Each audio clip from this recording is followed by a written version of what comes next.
Throughout American history, women have been serving our country during times of conflict in many capacities, both formally and informally.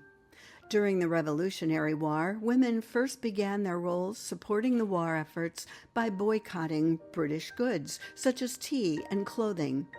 President George Washington approved a contingent of women to act as nurses to care for sick and injured soldiers. During both the Revolutionary and Civil Wars, women served the troops in army camps as cooks and seamstresses. Others, however, served in non-traditional roles, such as raising funds to support war efforts. Some fought alongside their husbands by disguising themselves as men. Women also worked as spies to alert American troops to enemy movement. They transported contraband and even carried messages between camps.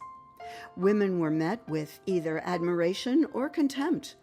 Either way, they continued to help war efforts any way they could. During the Civil War, roughly 6,000 female nurses, including more than 180 African American nurses, served federal forces, convalescent homes, and government hospitals. At the outset of the Spanish-American War, typhoid fever became an epidemic. As a result, the Surgeon General requested and received congressional authority for a contingent of nurses. Because of the dedication and selfless service of these nurses during conflict, the Army established the Nurses Corps as a permanent unit within its medical department. This enabled nurses to be appointed to the regular Army for 3 years and to renew if they exhibited a satisfactory record for efficiency, conduct, and health. However, no women nurses were commissioned as officers during this time. Women also supported the conflict through fundraising, food supplies, infrastructure, and reinforcements for the troops, while others took part in the battles, and a few even leading the charge. However, if caught as prisoners of war, their punishments were more extreme than their male counterparts. As World War I began, roughly 16% of the male workforce went to war. Women filled numerous vacancies at home. Women worked as interpreters, physicians, dentists, pathologists, administrators, secretaries, statisticians, decoders, librarians, journalists, and laboratory technicians, to name a few. Women also comprised over 20% of all workers for wartime manufacture of electrical machinery, airplanes, and food.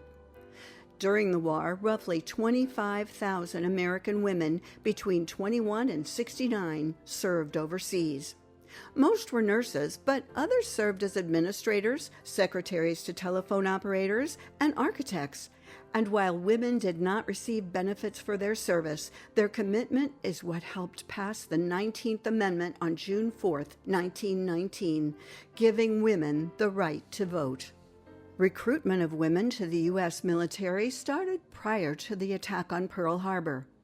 During World War II, the Navy hired women who were strong in math, science, and foreign language skills to work as cryptanalysts.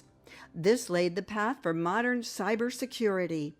While Massachusetts Representative Edith Nourse Rogers introduced legislation that formed the Women's Army Auxiliary Corps, or WACS, signed into law by President Franklin D. Roosevelt on May 14, 1942, women were granted full Army status during wartime. At home, women filled professional roles which included work in military intelligence, cryptography, and parachute rigging. Overseas, women performed work that was critical to the war.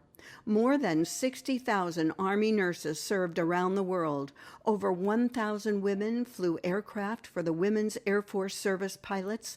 140,000 women served in the U.S. Army and the Women's Army Corps, and nearly 500 were killed by enemy fire. During the Vietnam War, more than 265,000 American women served the military, and 11,000 women served in Vietnam, with 90% working as volunteer nurses.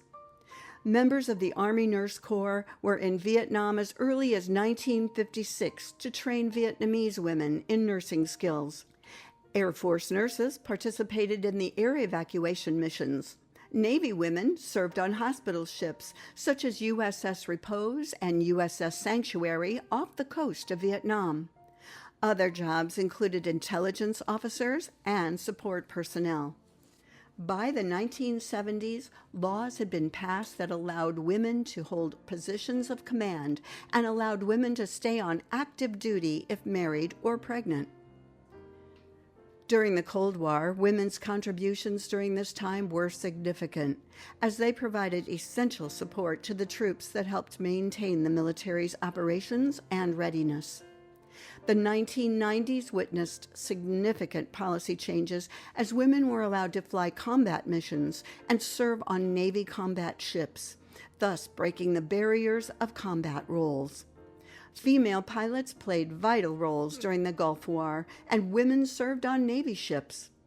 More than 40,000 women served in various roles, including combat support positions. Women pilots flew transport and refueling missions, while others served as medics, intelligence officers, and in logistics roles. Their contributions were essential to the mission's success and demonstrated the expanding role of women in the military. Today, we celebrate Women's Veterans Day on June 12th because on this day in 1948, President Harry S. Truman signed the Women's Armed Services Integration Act into law. This law enabled women to serve as permanent, regular members of the Army, Navy, Marine Corps, and recently formed Air Force. The signing of this act changed the veterans' population and created a greater need for a focus on improving services specific to women veterans.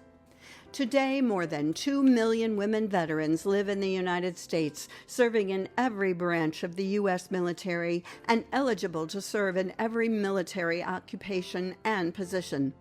Women are an essential part of the modern armed forces, and the VA is honored to provide you with the best health care to meet your unique needs. Throughout June, the VA is recognizing, honoring, and remembering all women who have served and continue to serve the U.S. military.